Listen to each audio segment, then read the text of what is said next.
Assalamualaikum dan salam sejahtera semua.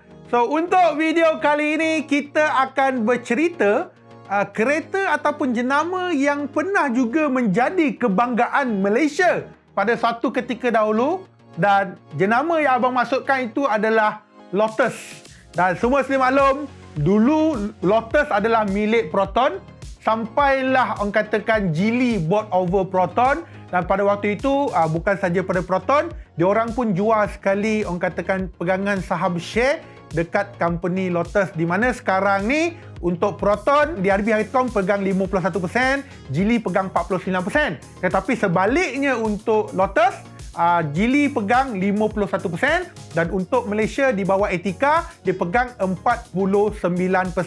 Dan of course selepas Geely bought over, pada waktu itu diorang mungkin banyak benda yang diorang kena repair ke, diorang kena tambah baik dan sebagainya, sampailah the first model yang dikeluarkan oleh Lotus, iaitu Lotus Evija, iaitu this is the orang katakan kereta pertama yang dihasilkan oleh Lotus selepas Geely bought over, di mana Evija ini adalah kereta fully electric. Tetapi hari ini kita bukan nak cerita pasal Lotus Evija, tetapi hari ini kita nak bercerita tentang satu lagi model Lotus yang juga merupakan kereta Lotus terakhir yang menggunakan enjin petrol. Kiranya model ini adalah model yang terakhir akan dihasilkan oleh Lotus yang gunakan petrol, dan selepas ini diorang hanya fokus kepada model elektrik. Dan model yang abang masukkan itu adalah Lotus Emira. Sebenarnya dalam bahasa kuno dia adalah maksudnya adalah komander ataupun ketua. Okey? So, sebelum kita bercerita dengan lebih lanjut kereta ni, macam biasa, pengerasnya subscribe yang masih belum subscribe. Yang nak subscribe, jangan lupa tekan loceng, dan kalau ada iklan jangan keluar sebab aku aim nak beli Lotus Emira lepas ni. Boleh tak boleh?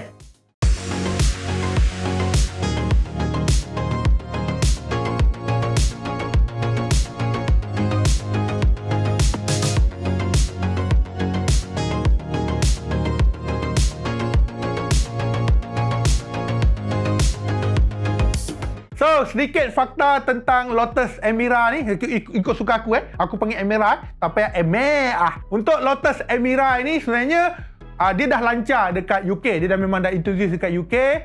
Untuk Malaysia kita jangkakan dia akan masuk pada awal tahun depan. Okay? Dan of course untuk Lotus Emira, dia adalah model pengganti kepada Lotus Evora, Lotus Elise, Lotus Exige. Dan untuk makluman semua, untuk Lotus Emira ni sebenarnya dia dibangunkan dengan chassis baru. Mana chassis baru ni nama adalah Lotus Sport Car Architecture. Dan sebenarnya dia menggunakan struktur aluminium yang ringan. Dan untuk Lotus Emira kali ini, dia tak gunakan steering elektrik tetapi sebaliknya dia guna sistem old school balik, iaitu dia gunakan steering jenis hidrolik. Dan of course untuk kaki-kaki racing, kaki-kaki kereta sport, ini adalah good news kepada anda sebab diorang boleh more feel dalam bawa kereta sport. Dan kita tengok kepada design Lotus sekarang ni, dia dah makin cantik dia. Dia tak macam dulu, tetapi design sekarang ni adalah more cantik. Dan kalau kau tengok daripada side tepi, macam ada sikit-sikit Ferrari. Kalau aku silap, aku tak tahulah, mohon tegur. Dan kita start dengan bahagian depan dulu lah. So untuk bahagian depan kita dapat tengok dia ada logo Lotus yang baru dekat bahagian depan. Lepas tu kita dapat nampaklah ada banyak ongap-ongap angin yang saya sebut tu. Okey, ruangan angin untuk aerodinamik untuk bahagian hadapan, hinggalah dibawa ke bahagian belakang. Dan berbalik ke arah bahagian sisi, untuk yang ni kita dapat tengok rim ialah dia gunakan rim 20 inci, di mana dia ada dua pilihan tayar sama ada satu adalah digunakan Goodyear Eagle F1 Super Sport ataupun Michelin Pilot Sport Cup 2. Dia bergantung kepada varian apa, dan orang katakan different variant adalah different tayar. Dan untuk bahagian belakang, kita balik sikit bahagian belakang pun ada ongap angin juga. Dan satu interesting dia adalah untuk bahagian belakang, kalau kau perhatikan untuk lampu bahagian belakang, dia macam berbentuk C sikit, tetapi secara tirus, secara menipis. Tetapi untuk bahagian belakang nampak lawa, babe. Memang lawa, babe. So apa komen korang? Lawa ke tak lawa Lotus baru ni? So untuk warna Lotus Emira dia ada 6 pilihan warna yang kau boleh pilih. Kau boleh aim dulu. So kalau aku akan pilih warna biru. Aku memang dah lock dah kalau korang tak skip iklan ni. Dan selain pada warna biru, dia ada warna kuning. Lepas tu dia ada warna shadow grey. Grey dia ada dua tau. Dia ada shadow grey dan juga dia ada nimbus grey. Selepas tu dia ada warna merah dan juga warna yang terakhir adalah dark verdant. Iaitu warna gelap sikit lah.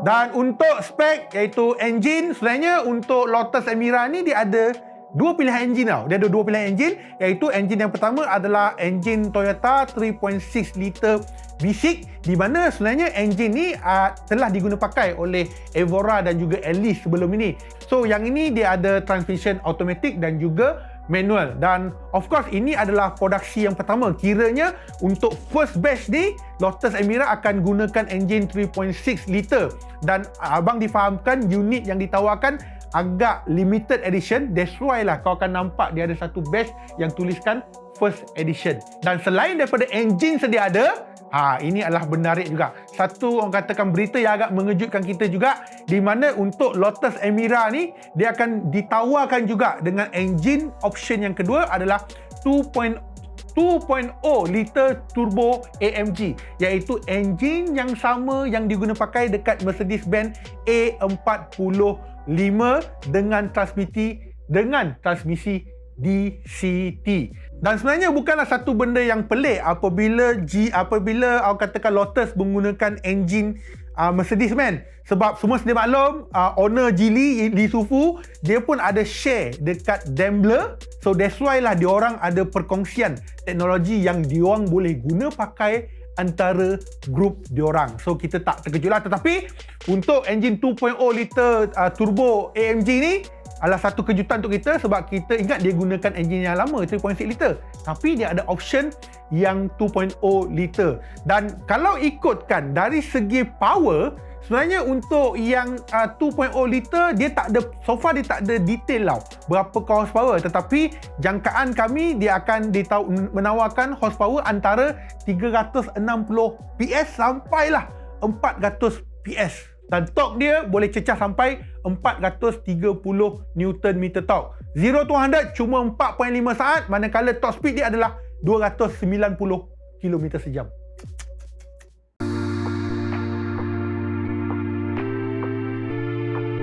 Seterusnya kita bercerita tentang desain dalam. Dan satu benda menarik dekat Emira ni adalah, dulu kalau kau tengok kan, desain dalam Lotus memang simple gila babe. Simple dan juga sangat-sangat kosong. Tetapi lepas Geely bought over, kita nampak perubahan yang dia buat. Dia make sure kan dia datangkan dengan ruang interior dalam yang memang cantik, lain daripada sebelum ini. Dan kalau kau perasan untuk design dashboard ni, dia ada ala-ala cockpit flight sikit. Nampak tak? Nampak cantik dan juga kemas tau. Selain daripada tu, kita dapat tengok untuk kemasan dalam, dia menggunakan kombinasi antara kulit napa dan juga Alcantara juga. Dan untuk sistem infotainment, kita nampak dekat bahagian tengah ni floating screen 12.3 inci dengan Android Auto dan juga Apple CarPlay. Dan of course untuk kursi dia masih kekal seperti sebelum inilah, dia gunakan sport seat. Sebenarnya untuk Emira ni dia ada masukkan elemen-elemen kereta harian yang kita guna. Contohnya dia ada glove box, dia ada tempat letak air juga, lepas tu dia ada armrest, lepas tu konsol tengah yang kau boleh letak barang lagi, dan of course untuk ruang kargo dia ada 208 liter, dan of course untuk ciri keselamatan dia pun ada ADAS sistem juga. Kiranya dia ke arah kereta sport yang boleh guna sebagai kereta harian. Mungkin itu adalah antara objektif kereta ini dikeluarkan. Jadi berapa harga dia?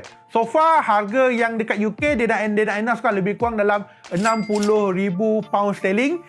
Kalau kita convert ke ringgit Malaysia lebih kurang dalam 345,000 ringgit. Tetapi untuk harga Malaysia kita tak tahu lagi lah. Tapi sebagai perbandingan, sebelum ini Lotus Evora 400 pada tahun 2016, waktu itu dia jual RM600,000. So kau boleh agak untuk Lotus Emira ni berapa dia nak jual.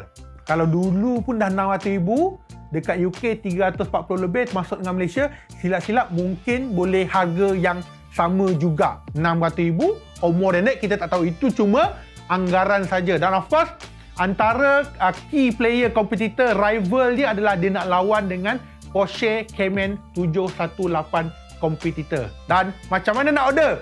So sebenarnya untuk order korang boleh register interested korang dekat website dia lotuscar.com, di mana kau boleh pilih country mana kau nak dan juga kau boleh request orang katakan interested kau dengan kereta ini. Dan mungkin insya-Allah dah masuk ke Malaysia, dia akan contact, dia akan suruh kau test drive. Lepas test drive, kalau kau puas hati, kau booking. Macam abang, tak payah bayar dulu, kita test drive dulu, suka baru kita bayar. Itu bagusnya jadi media. Nak jadi ke? Sila. Okay, so sampai sini saja video kita pada kali ini. Yang penting adalah saya tak sabar nak tunggu Lotus Emira ni masuk Malaysia, sebab lepas Lotus dah dijual, kita tak nampak dah logo Lotus tu dekat Malaysia. So hope I can see you soon. Dan sampai sini saja daripada abang. Macam biasa, nak booking pergi dekat website dia. Dan macam biasa, sebarang cadangan pandangan letakkan komen bawah. Kita jumpa masa akan datang. Bye bye semua. Assalamualaikum.